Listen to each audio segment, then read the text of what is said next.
Okay, so let me just start by saying that grief is such a weird thing.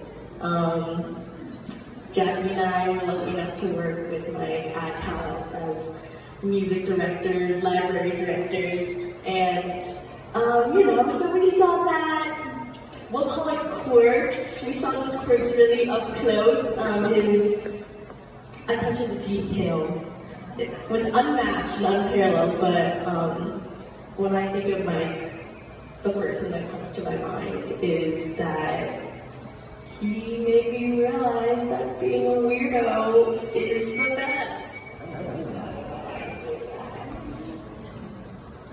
That being a weirdo is the best, am I right? I'm just saying, it's the best. As an 18-year-old from, I'm stealing Jackie's joke, the deep south of Orange County, I wanted a place where I felt I could be myself, and Mike was one of the first people that showed me that, if you put yourself out there authentically and with love, that's exactly what you will bring into your life. And I mean, clearly it works, so let's give it up for being ourselves. But I just wanted to say that, it's weird. Every time I go in there, I'm like, oh, he's feisty out here. Like, he's always here. He's supposed to be here. I don't know what's up. But I think he has definitely taught me that, again, being weird is awesome, and being yourself is what really matters in life. Who knew? Being yourself was the lesson all along. Now I'm going to pass it to Jackie, but yeah. Being weird is awesome. Go Calix. Go Rizzy. I was told that some of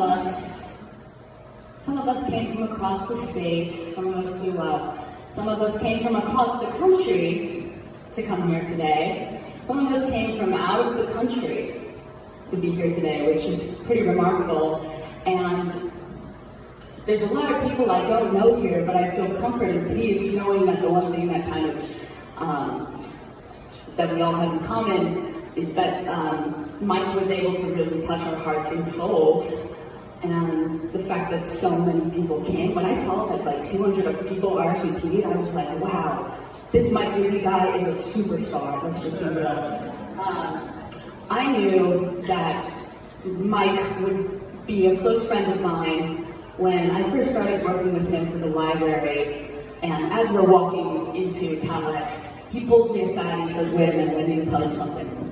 I think my son is in danger, should I call the police? And I'm 19, and I'm like, I don't know, I've never had a son before, I'm not really sure what I should do. And that was the first door into Mike's life, and I proceeded to learn about Rocco's evil doppelganger. Evil Rocco, I think they call it. Yes, of course, Shadow Rocco. Yes, Mike was always a safe beacon of light within the station, and I always admired his ability to make people feel welcome and included no matter what. Someone mentioned that he really had no prejudices, and I think that's the best way to put it, because he never made us feel small as students, and he would always value our opinion that we had to give, which rules when you're like a teenager becoming an adult. He was one of the first adults to make me also feel like an adult, and that was awesome. Let me just So there's a hole that won't be filled in Calix, but he really left a humongous mark on our station, and we are a much better radio station for it. So shout out Mike Rizzy.